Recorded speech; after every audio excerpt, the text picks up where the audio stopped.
So now we're really getting there. But before we start the hypnosis, we need to understand what you need to stay stopped. And once again, that comes from understanding your ability to control certain emotions. So in this final video, video 4, we're going to be looking at rationalising any excuses or reasons you may come up with to return to smoking. And for you to consider if another cigarette is really the answer, or the one thing you definitely need to leave out of your life forever. Okay, so let's just look at something else now. Is your life going to be better or worse as a non-smoker? Well, let's look back. Can you remember back to a time before you became a smoker? All those years ago? Or can you remember a time when you've successfully given up in the past? Was your life better as a non-smoker or worse? Of course it was better, wasn't it? You didn't have to worry about having enough cigarettes to last the night, did you? You didn't have to make sure you had the price of a packet of cigarettes in your pocket. You didn't have to worry about the contamination and judgment factor from others. You didn't have to listen to your children expressing their concerns. You didn't have to worry about freezing your butt off on your smoking breaks during the winter. You didn't have the demons in there making you worry about your health or longevity. And that was a massive one for me. So smoking relaxes you. Are you sure about that? I want you to imagine that in your mind you have an emotional rev counter. Just like the rev counter in your car. And because you smoke, let's imagine your emotional rev counter is always on 2,500 revs. That means you only have another 3,500 revs to go before your anxiety or stress levels go into the red. Before you then blow a gasket and it all becomes too much. So can you see, by becoming a non-smoker, you're going to be lowering your anxiety and stress levels back down to a relaxed tick over at just 800 or 1,000 revs. Now giving you all that extra emotional scope before things become too much. Isn't that great? So is it all starting to make sense now? By now we should be really getting there. Those pennies about your smoking habit should really be starting to drop. And did you notice I said your smoking habit? Well, how about now if I could prove to you that smoking was just a stupid habit and that you weren't addicted to nicotine? What would that mean to you? Well, that would mean you smoked because you wanted to, and not because you're the victim of this terrible, powerful demon called nicotine. And if you weren't addicted, that would mean you could give up easily, wouldn't it? Okay, so here goes then. There are 3 stages to smoking a cigarette. 3 stages you have to go through. Stage 1, you think about smoking. The thought of smoking enters your mind. The idea comes into your head. It's followed then by stage 2. Then you'll fantasize about smoking. The thought of opening the packet, tearing off the silver paper, or maybe lighting up and inhaling deeply, or rolling your roll up. Then if you can complete the cycle, you move on to stage 3. You'll light up. And satisfy both that thought and that fantasy, job done. However, if you can't satisfy that thought and fantasy because you're either too busy or in an awkward social situation, then after a couple of minutes that thought and fantasy will just fade away, just evaporate until it comes back again in maybe 30 or 40 minutes time. The fact of the matter is that unless you think about smoking, you won't smoke. And I'll prove it to you now. How many times you've been really busy on a project or task, and you then realise that although you've been busy for 3 or 4 hours, you've not smoked? Why? Because you've been so engrossed, you've actually forgotten to smoke. Where's the addiction? How about this? Let's consider someone who's addicted to something. Let's say a true alcoholic or a drug addict. They have to have a certain level of that addictive chemical in their system all the time, otherwise they suffer severe withdrawal symptoms. A proper drunk will actually die if they were to stop drinking alcohol immediately. They have to be weaned off. A true drug addict, someone on heroin for example, has to be locked into a room for a week. They experience vomiting, hot and cold sweats, hallucination, loss of bowel control or other bodily functions. In comparison, if you can remember back to when you've tried to quit smoking in the past, how bad has it got? You just felt agitated, annoyed and cross. That this thing you used to do, your smoking habit, that you believe used to make your life better 10, 15, 20 times a day, you can't have any more. Think about it. The other thing is, someone who's addicted to something has to have more of that drug as time goes on, as their tolerance level increases. So how much more do you smoke now than you did 10, 15, 20 years ago? Has your need for nicotine doubled, trebled over the years, or continued unchanged for a long, long time? Once again, where's the addiction? Do you have to wake up in the night to satisfy your need for nicotine? Because a drunk or a drug addict couldn't sleep if they needed a fix. They wouldn't be able to. They wouldn't be able to sit and eat their dinner or do the washing up.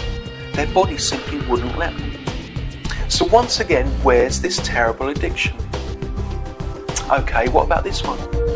If you fly around the world on business or on holidays, how much do you actually think about cigarettes on that flight until maybe 45 minutes before you land, when you think to yourself, I'll get through customs quick so I can get outside, light up and have a smoke?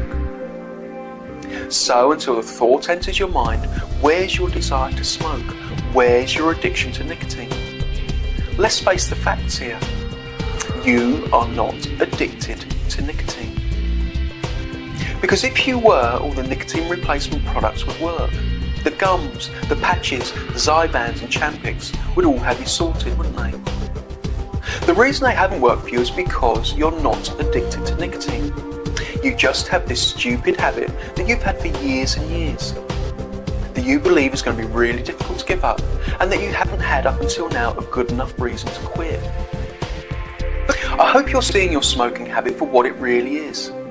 It's just a stupid habit that you worked hard to start all those years ago.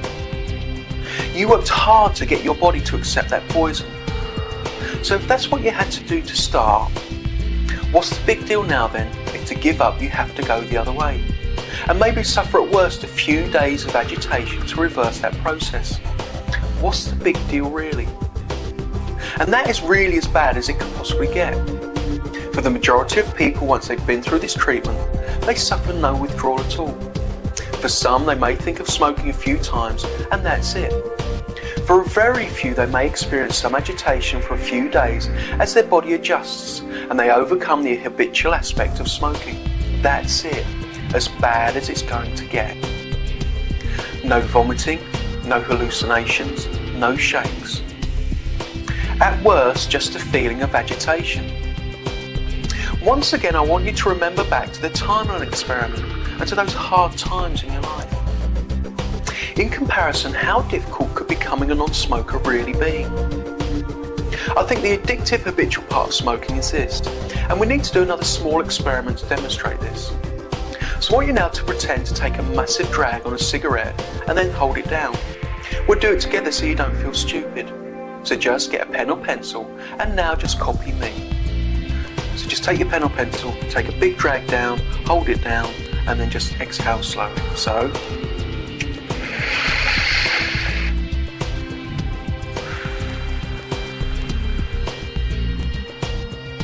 and now let's just do it again to get the full effect.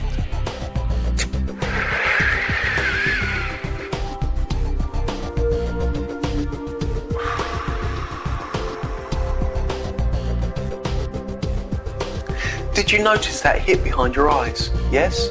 If not, pause me and do it again. What you just did was you just gave your brain a massive hit of oxygen.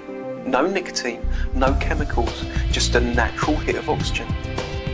So I want you to consider this. When you light up and you inhale, you're giving your body that massive hit of oxygen.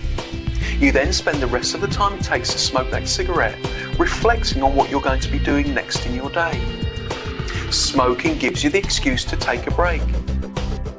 And then spend the next 5 minutes planning what you're going to be doing next. So is it any coincidence that the best cigarettes in your day are always first thing in the morning, after a coffee, or after a meal, before you commence with the rest of your day? Smoking gives you the excuse to plan your day. And I believe that is the addictive or habitual part of smoking. What do you think? I hope that all makes sense and is really starting to have an effect on your understanding and your resolve to become that happy, healthy non-smoker. If not, go back and run it over again until it does. Tips to stay stopped.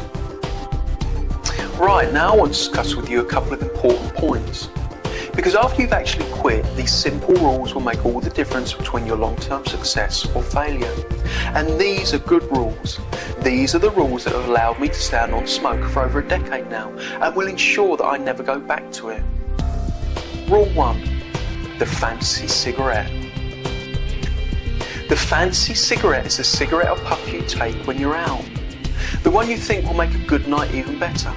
The one you have at a social event because you think it will enhance your enjoyment and won't matter. Or the fantasy cigarette is the one you smoke that you believe will resolve a problem or relieve the stress of a bad day. Ring any bells? As non-smokers, we make a commitment to ourselves to never, ever put another dirty, smelly, poisonous cigarettes in our mouth again. Because the only place that fancy cigarette is going to take you is back to the negative side of that timeline, back to where you are today. So I want you to make that commitment to yourself now, once and for all. That as a non-smoker, you'll never put a cigarette into your mouth again. It's that cut and dry, that black and white. It has to be. Rule 2. If you find that after this process you would crave a cigarette, I want you to consider this mad scenario. I want you to imagine I was to magically appear out the woodwork and offer you £150 not to smoke that cigarette at that time. Would you smoke it? No, of course not. That's how much that cigarette actually means to you, that you wouldn't smoke it for a lousy 150 quid. And finally, rule 3. Listen to the emergency MP3 contained in this treatment. It will give you the strength of conviction you need to stay on track. Not because you have to, but because you want to. Because you want to be that happy, healthy non-smoker. So that's it. That's all the understanding, logic and coercion you need to quit your smoking habit for good. Next we have the wonderful hypnosis downloads. These will just calm and relax you and allow all the information from the videos to percolate into your subconscious mind. And then to give you the power and motivation to easily become that happy, healthy non-smoker once and for all. To get the most from the hypnosis downloads, just find a nice quiet place to relax where you can get nice and comfortable. Then just close your eyes and enjoy. Obviously you won't want to listen to them whilst driving, not because you crash, but because you won't be giving them the attention they deserve. So well done on getting this far. Enjoy your hypnosis sessions, but above all really make it happen and stop smoking once and for all. And then when you have, I'd love to hear from you to know how much better your life is now as a non-smoker.